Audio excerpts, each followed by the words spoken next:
বেশি দিন থাকবেন না স্যার, কারণ আপনার জারি জনসাধারণ ধরে ফেলেছে। সেটা তো তোমারই জন্য। তুমি যদি ওই খবরের কাগজে ভালো করে না লিখতে। মিথ্যা তো কিছু লিখিনি স্যার, যা সত্য। তা সত্যবাদী যুধিষ্ঠির হয়ে কত টাকা বেতন পাও? যা পাই তাতে অভাবের গন্ধ থাকলেও সুখেই দিন চলে যায় স্যার। আরে ওটাকে সুখ বলে না, বলে অসুখ। আই মিন ঘোড়া রোগ। আর ওই ঘোড়া রোগের শিকার হয়ে তুমি ওই অমানিসার ভিতরে ছুটে চলেছ।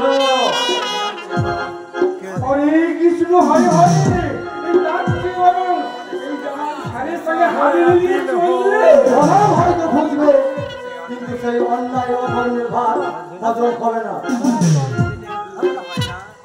যেমন পুতুলের পেটে কি হজম হয় না।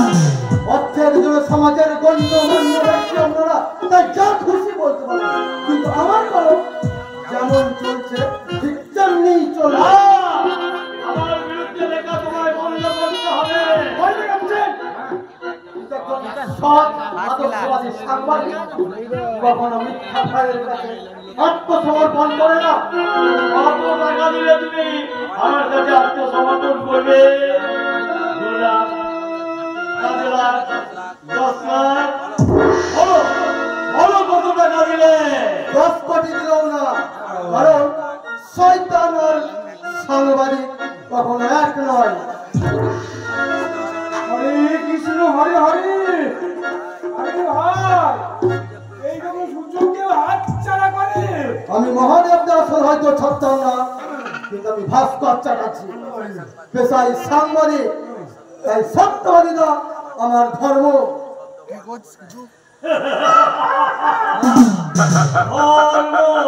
আরে বর্ম কোথায়? বর্ম যা দিয়ে তোমার ওই সত্যবাদিতার ধর্মকে তুমি রক্ষা করবে। সবকিছু রক্ষা করতে যখন ঈশ্বর, তখন তাকে ছাড়া আমরা কাউকেই ভয় করি না। ও তাহলে সোজা আঙুলে ঘিটা উঠবে না, আঙুলটা একটু বাঁকাতে হবে, তাই না? বাঁকা পথে সত্যিকারা তারা সবসময় নিজেরা বাঁকতে এবং অপরকে বাঁকাতে ভালোবাসে, কিন্তু তাদের বোধ হয় জানা নেই যে অদূর ভবিষ্যতে তাদের ওই বাঁকা আঙুল কোনো কিছুর বিনিময়ে সোজা হবে না। তুমি তো বেশ ভালো ভালো কথা বলতে জানো। আরে তোমার মতো বক্তা পেলে তো আমি সামনের ইলেকশনে ভোটে যাবো। কোন দুঃখে ভোটে না দাঁড়িয়ে তো আইন, পুলিশ, প্রশাসন, নেতা, মন্ত্রী সকলই আপনার হাতের মুঠোয়। আপনার কাঁধাকে এরা সবাই উঠতে বসতে আপনাকে স্যালুট করে। আপনার মুখের কথায় এই বিক্রমপুরের আইন, গরিব মেহনতি মানুষের বাঁচার স্বাধীনতা আপনার স্বেচ্ছাচারিতার বাজারে নিলাম। সেরা না জানি তুমি আমার সামনে এরকম গলাবাজি করতে কেন?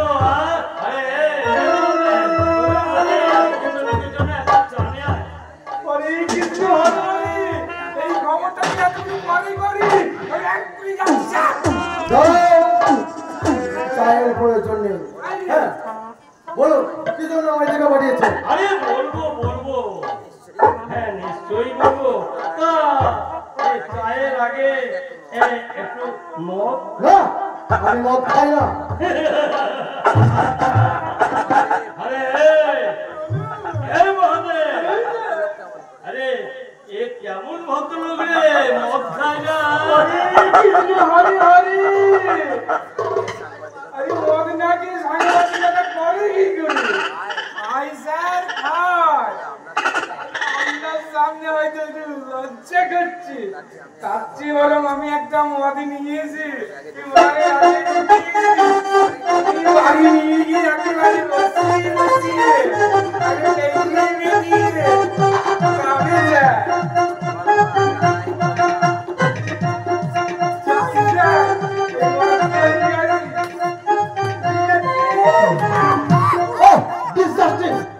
আমি চললাম।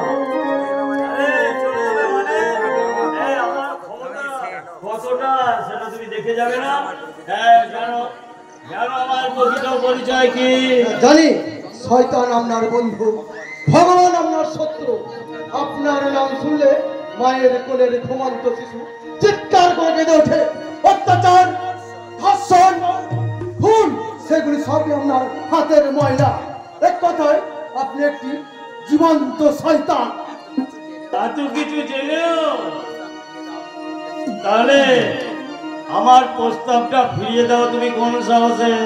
যে সাহসে সাক্ষাৎ নরকে জেনেও এই বিক্রমপুরেই বাস করে। তুমি কি জানো তোমার ওই একমাত্র ছেলে স্কুল থেকে বাড়ি নাও ফিরতে পারে?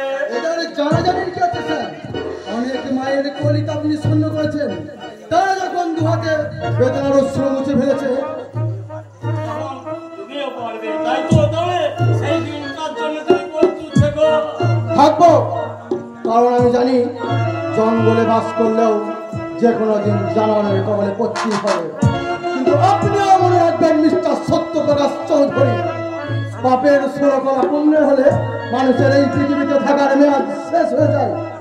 আর আপনারও তাই হবে, কারণ যুগের ধর্ম এই পীড়ন করিলে সেই পীড়ন এসে পীড়া দেবে তোমাকে।